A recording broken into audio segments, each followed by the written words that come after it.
Namaskar and Adab to all my friends from your friend astrologer and guide Irfan once more with you from your very own channel Astro Assurance. There is a Hindi movie by the title Vidhata, which means God or the Supreme Energy, and in that movie there are two great actors, one whose name is Dilip Kumar and the other is Shammi Kapoor. Of course there are some youngsters, but this incident or this particular episode I am talking about is these two actors in that movie. Dilip Kumar and Shammi Kapoor, I don't remember the names of the characters in the movie, but they are two very good friends, and they are having a conversation in the manner of a song. And Shammi Kapoor, he says in the song, हाथों की चंद लकीरों का ये खेल है बस तकदीरों का. So he is pointing towards that your fate or luck is given to you in the manner of the lines on your palms. That means the fate which is given to you, you will more or less live that fate. Dilip Kumar responds and says, तकदीर है क्या मैं क्या जानूं मैं आशिक हूं तदबीरों का, which means I don't know about fate or luck. I believe in that you take action yourself and you make your fate or luck by your own self. So, is the fate given to us or fate lies in the lines on the palm? The truth is somewhere in between. Now, if you look at your hand, you will see that the fingerprints on the top phalange, as we call the top portion above this knot, is where the fingerprints are, and these fingerprints never change. They are unique to you, and that's why the police depends on fingerprints. Now, lot of institutions are depending on your fingerprints. In India, we have something called the Aadhaar, which is the unique identity card, which also uses your fingerprints to establish your identity, because those never change from the time of your birth till your death. But the lines on the palm, this particular area below the fingers, this keeps changing. These lines keep changing throughout your life, except the major lines. What the major lines are? The major lines are basically the three main lines and the fourth line. The three main lines are the lifeline, the headline and the heart line, and the fourth is called the fate line. The fate line may show some changes every now and then, but majorly these four lines never change more or less throughout your life. However, there are a lot of intersecting lines going across, and lines, even if they are not intersecting the four major lines, there are other lines around on the palm, on various areas of the palm as they have been designated, like the area of Mars, the area of Moon, the area of Venus, then the four areas below, these mounts as they are called. So these areas below the fingers, just below that cushion, are called the mounts, and each one of them is Mercury area, Sun area, Saturn area and Jupiter area. So there are areas on the palm, then there are the four major lines, and a lot of other lines also are there. These keep changing every now and then apart from the major lines, and they show a tendency or a probability of an event which can happen. Now, the difference between the horoscope and the palm prints is that horoscope at the time of your birth, when it is made, it is sacrosanct. That horoscope will never change, including what dashas and antardashas will come at what time of your life, what transits will go over what houses, over what signs, that will never change. Your horoscope never changes throughout your life, and it is like it is telling you what periods you will face one after the other, what transits you will face through what houses. At the time of the birth, everything can be told to you, what periods you will face, what transits you will face. However, it will also tell you, Vedic astrology basis that, because this is all astronomy, what planets are going through what signs, this is all astronomy. Astrology comes in when you give it a derivative, when you give it a meaning, but that meaning is also about high probability of an event happening, but not the guarantee. And So when in a certain dasha, based on your planetary placements, An astrologer will tell you that this is most likely to happen or highly likely to happen, but it is not a guarantee. So where do the palm prints come in? The palm prints come in the essence of the changing of the palm prints basis your attitude and your action. For example, if you are going through a Mars Dasha and you have a badly placed Mars, for example, then the astrologer may tell you that drive very carefully during this time, because there could be incidents that can happen, accidents may happen, you may fall, you may hurt yourself, there can be burn injuries, there could be cuts, blah blah blah. So that's the astrologers warning you or predicting that this may happen, but absolute guarantee that this will happen, the astrologer may not be able to tell you. The reason being is enough freedom is given to you to make a choice. So if you start driving very carefully or rashly, it's not in the hands of the astrologer, it is up to you.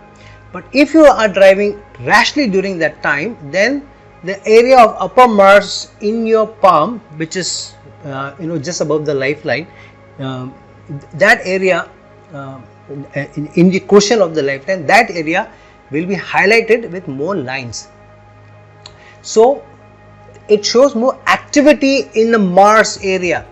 There may be a lot of small lines intersecting the lifeline also during that particular period of your life, because when you divide the lifeline into number of years, they can be more or less divided into what year you will face what challenges based on the number of lines intersecting it. So there will be heightened activity during that time if you are driving rash also. However, will you absolutely meet with an accident? Will you be absolutely injured? Will you absolutely go through a fire incident? Will you absolutely go through a surgery or through cuts? Neither your palm prints will tell you, neither will your horoscope tell you. So the horoscope will tell you high probability of an event happening, and the palm print will tell you what you are likely to do. But what will be the likely outcome or the result, that neither the horoscope will tell you, neither the palm prints will tell you. So a good astrologer will depend either on his astrological predictions and his understanding and give you predictions, and a good palmist will tell you basis what he sees in your palm prints that you are likely to do. But for an event to absolutely happen, nobody will be able to tell you. However, the chance that a certain event, certain action is likely to happen can be told, that you will more or less do this. For example, if there is a time period of your, if a person asks an astrologer, will I get married during this time? So the astrologer may look at your horoscope and say there is a very highly likely period that you may get married during this time, because the placements are such. The prints on the palms will show whether you will make a effort towards that direction or not. And will you absolutely get married? Neither will the horoscope tell you, neither will the palm prints tell you. But the palm prints will definitely tell you whether you are likely to put in more effort to get married during that time or not. Some people will depend only on the horoscope and would want the horoscope to manifest everything for them. That is not likely to happen, because the horoscope only gives you the tendencies or the probabilities. It will never tell you that this is absolutely going to happen. So if you are reaching out to an astrologer to ask what will happen, then that's a wrong question. Do I have high probability of an event happening? Astrologer will be able to tell you that yes, there is a highly likely probable event, or the planetary placements are coming together to give you energies and to give you the probabilities of an event happening. So that will definitely happen. So if this is what is the truth or the underlying truth, does astrology talk about palmistry and vice versa? Yes, astrological texts are replete with shlokas about palmistry, and many shlokas will tell you that what are the signs on the palm in terms of lines which you can see. Let me bring up a certain shloka for you. The Brihat Jataka says, a person born with the moon in sign Aries will have lines in his hand of the shape of the weapon known as Shakti, which means that a moon in Aries, according to the shloka, tells you that the person will have a more aggressive and assertive attitude if he has a moon in Aries. That means the personality will be an aggressive one, an assertive one, and to an extent could also be more aggressive than docile. So that is what the Brihat Jataka tells you. Another shloka tells you in Brihat Jataka, a person born with the moon in sign Scorpio will have lines in his hand and feet of the shape of the fish, the Vajrayudha, or a bird. So the moon in Scorpio, moon represents the water sign of Cancer. Scorpio is also a water sign. That's why now the reference of the fish, which means that a person would be like a fish in water if the moon is in Scorpio. Now to the degree the person will be like a fish in water will depend on how much degrees moon has in Scorpio and what are the other tendencies. However, the person's mind will be in trouble. We are not very comfortable in water for a long time. We may enjoy a little bit of swimming, but for a long time we may not be able to take. So moon in Scorpio definitely not the best of placements for a person, and hence those lines of the person on the hand will also show that tendency. If you are born with the moon in Scorpio in your horoscope also, then these lines will also to a large extent appear on your palm print. Now, will exact fish be seen in your palm print? There are some lines which intersect in a certain manner that they are made out to be that of a fish.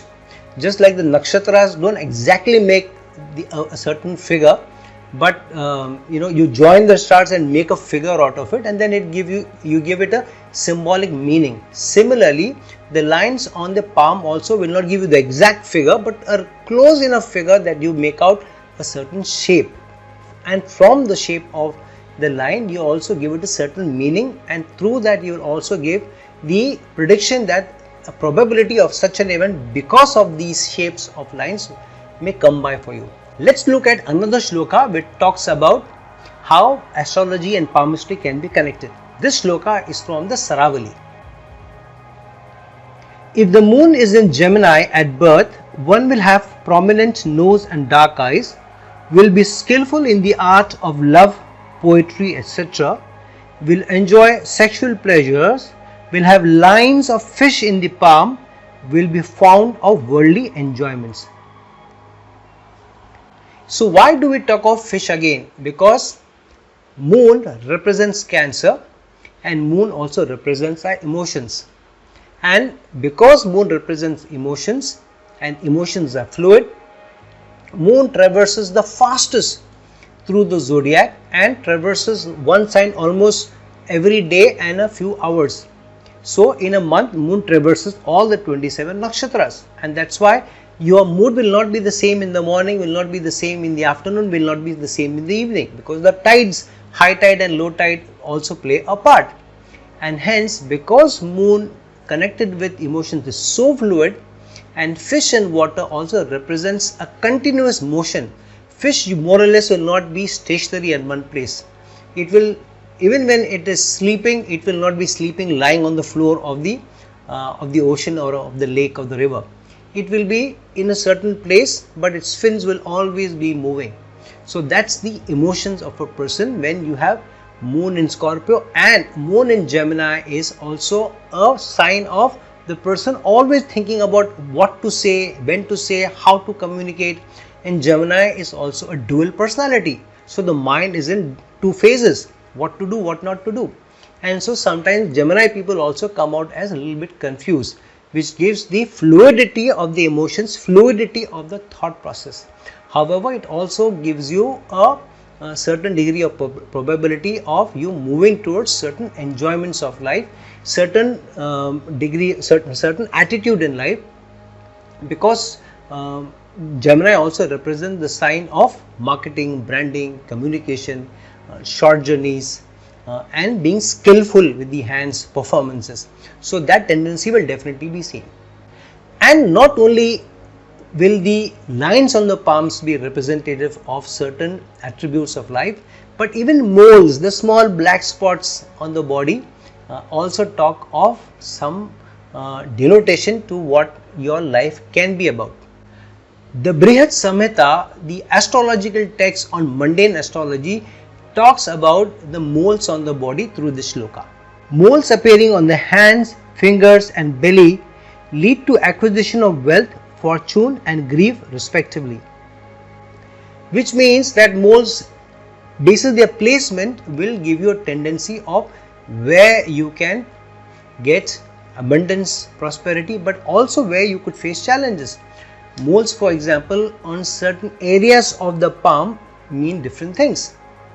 Some places of the palm they bring good fortune, and some places of the palm they bring not such good fortune and challenges.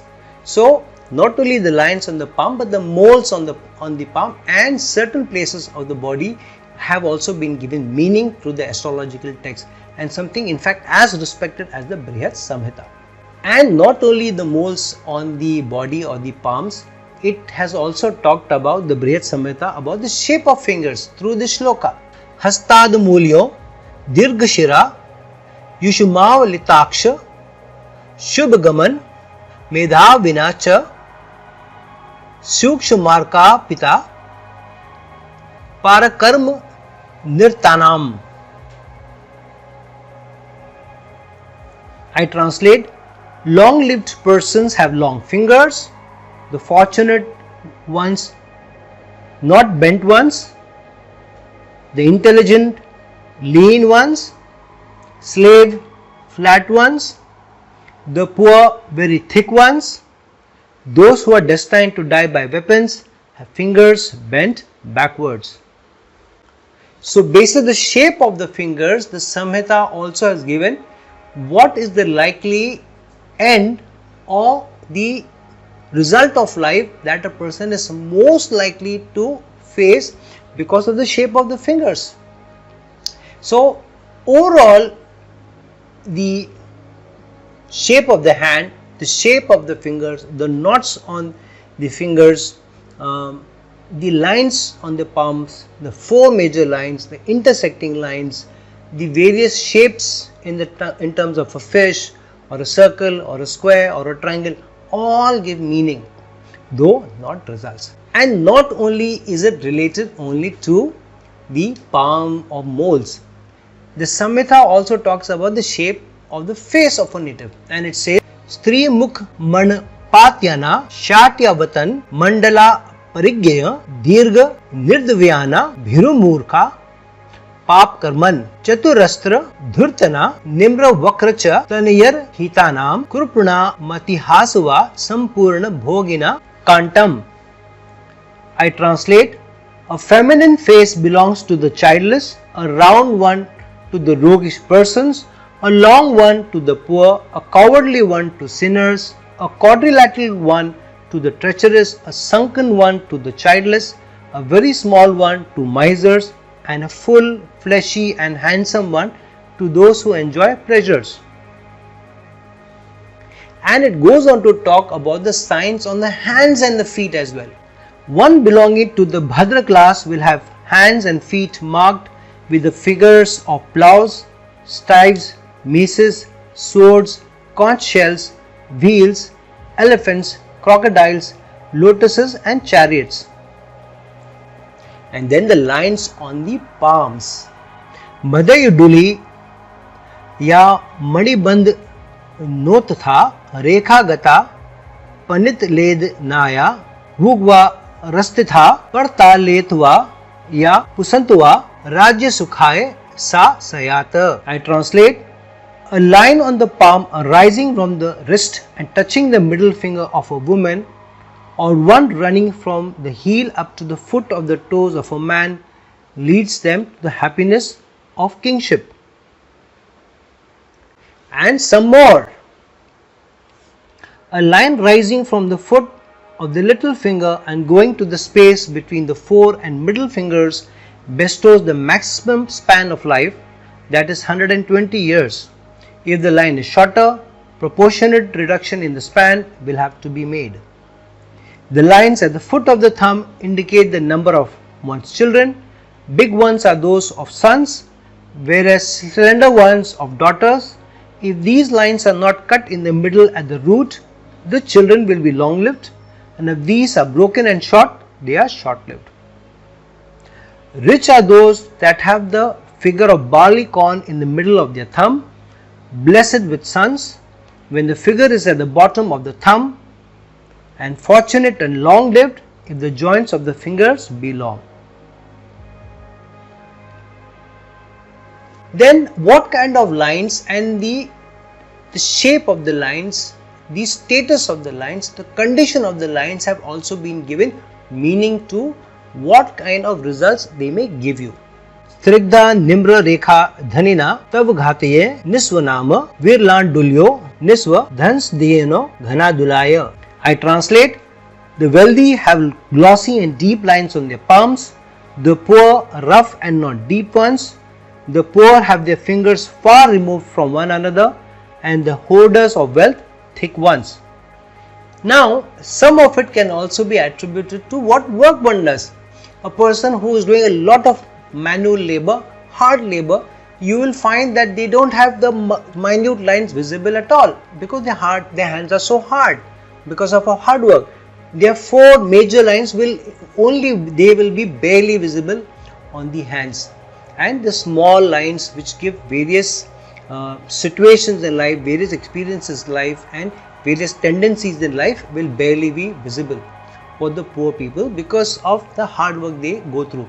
The rich ones who are not used to hard work, their palms will be soft, they will be nice, and you can see a number of lines which show the probability of an event happening for them. So the situation of a palmist is very tricky to just look at the palm and ascertain and tell the native what he may or she may face. On the other hand, the astrological texts, you don't need to look at the palms of a person or the face and the hands and feet. Wherever the person is maybe sitting in the world, just by taking into account his horoscope, a number of things can be told about the person and what events the person is most likely to face in his life. And hence, my own particular take on this is that you should depend more on the astrological texts because they are irrespective of what the action of the person is and what the person is most likely to do. It will give you the potential. The palm prints will tell you whether the person is likely to put in an effort or not, but that is the choice the person makes, and that's why the job of the astrologer is to tell the person that these are the tendencies that your horoscope shows, and the choice is up to you how you want to manifest it. The palm prints will tell you whether the person will put in an effort or not, and basis that effort the fruits of labor may come or may not come. But most of the time the palm prints are visible more very close to the event when an event is likely to happen, and hence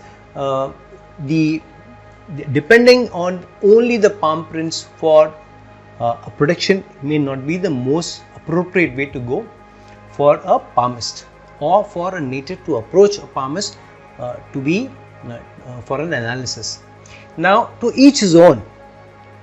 I have dabbled in a lot of palmistry. I know a lot about palmistry, and sometimes I do look at the palm prints also more as a validation of the astrological text, but I find astrological text to be far more superior, far more precise in highlighting the probability of an event to happen, and guaranteeing of an event to happen. No astrological text, no palmist, no numerological analysis will be able to throw it at you. So friend, this is my perspective and reading or study of the mapping of or the overlap between palmistry and astrology. Now that we have talked about it, I am sure you will be looking into your palms and trying to make most sense out of it. It's a fascinating subject, astrology and palmistry put together, or numerology put together. I do dabble in numerology and palmistry also every now and then, just to validate certain things and just for the fun of it also. So have fun with your own palm prints and see how the overlap happens with your astrological horoscope. And if you're looking for a personal consultation from me, please reach out to me at the links given below. And till some other time with some other video, this is your friend astrologer and guide Irfan signing off. Ciao.